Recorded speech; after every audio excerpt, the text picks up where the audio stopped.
Hello, everybody. Welcome to part 3 of our series, New York City Divorce in the Time of COVID-19. So let me start by asking our panelists to introduce themselves, beginning with Sallie Mullins Thompson. So I'm Sallie Mullins Thompson. I'm a CPA financial planner, and I'm also a certified divorce financial analyst, which I'll explain later. And I'm a tax strategist. And I've been in this business of financial services for over 20 years. I work with families, business owners, and individuals in New York City and Washington, D.C., helping them with all aspects of their financial lives.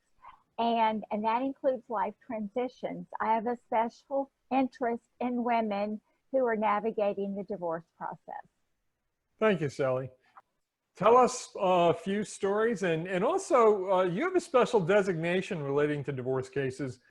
Explain that, and then you can tell us what's going on in your field. Great, thank you, Bruce. So my designation is Certified Divorce Financial Analyst.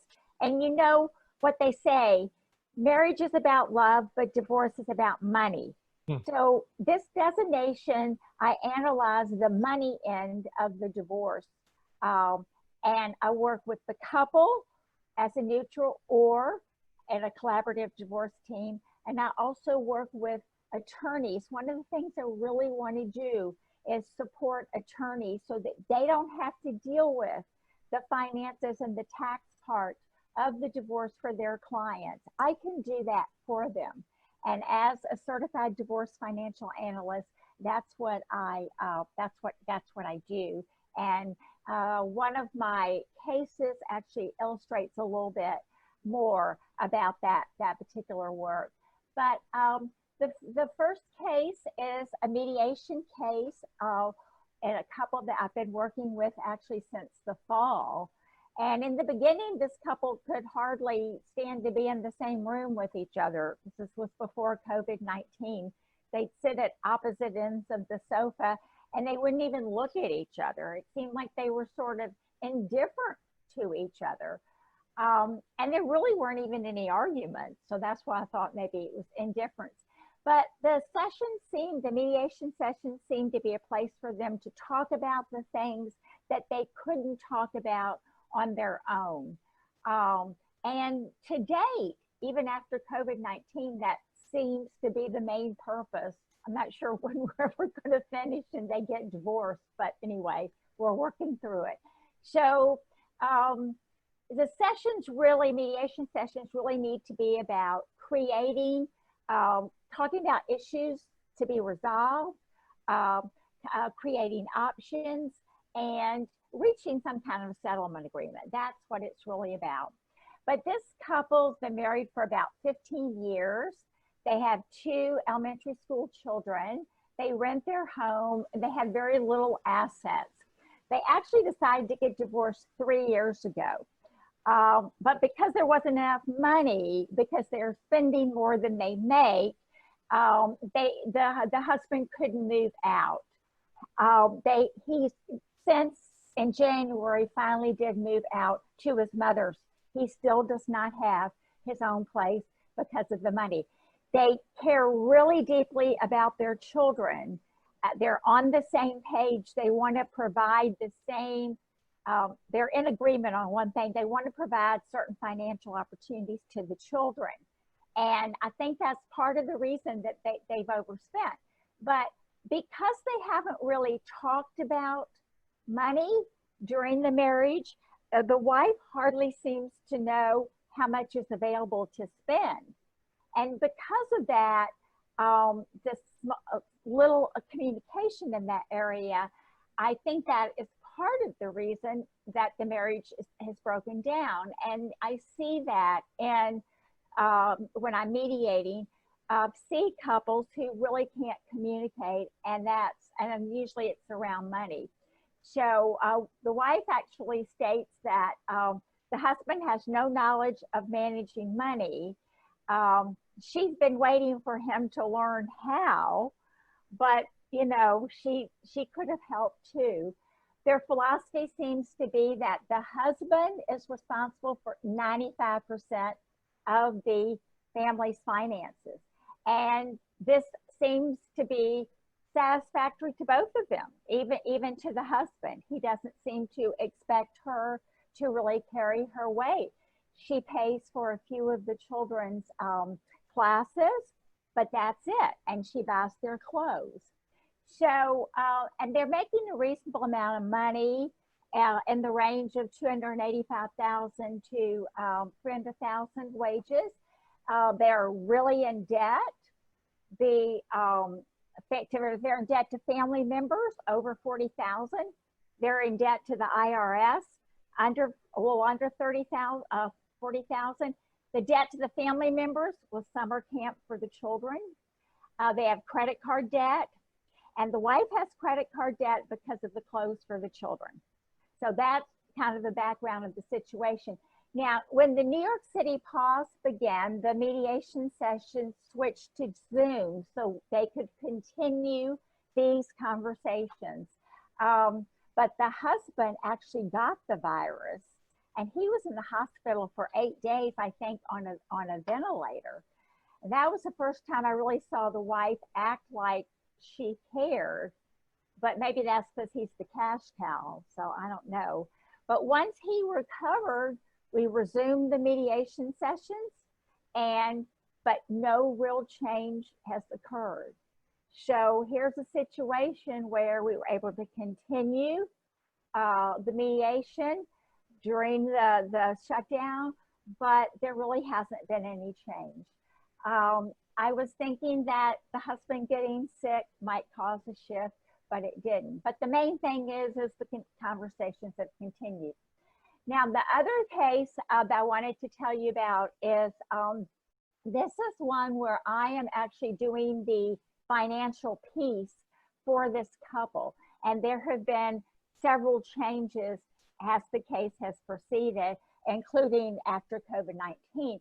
But in this case, it's an older couple. They have adult children. The wife is about 7 years older than the husband. They've been married over 30 years. She seems to be the one that wants the divorce, and he's agreeing to it and is accommodating everything. The mediator, not me, but the mediator thinks that the wife has something on the husband, but I actually think he's just a nice guy. He's really a nice guy. He's still working. He has a New York State government pension.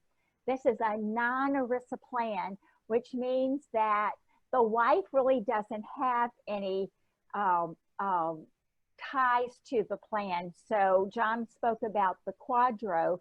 In this case, we would do a DRO, which is a domestic relations order, to get that pension plan split at the time he retires. So the wife retired several years ago at 62. She's taking her own Social Security, and she has a very small work pension, which was not shared with the husband. They live together still, but they seem to have very separate lives. The husband actually gives the wife a monthly allowance. They live in public housing, which has a small rent amount, but that could go private. And if it does, they would sell the unit and split the proceeds. So that's one part of the agreement that has been in place from the beginning, and that has not changed at all.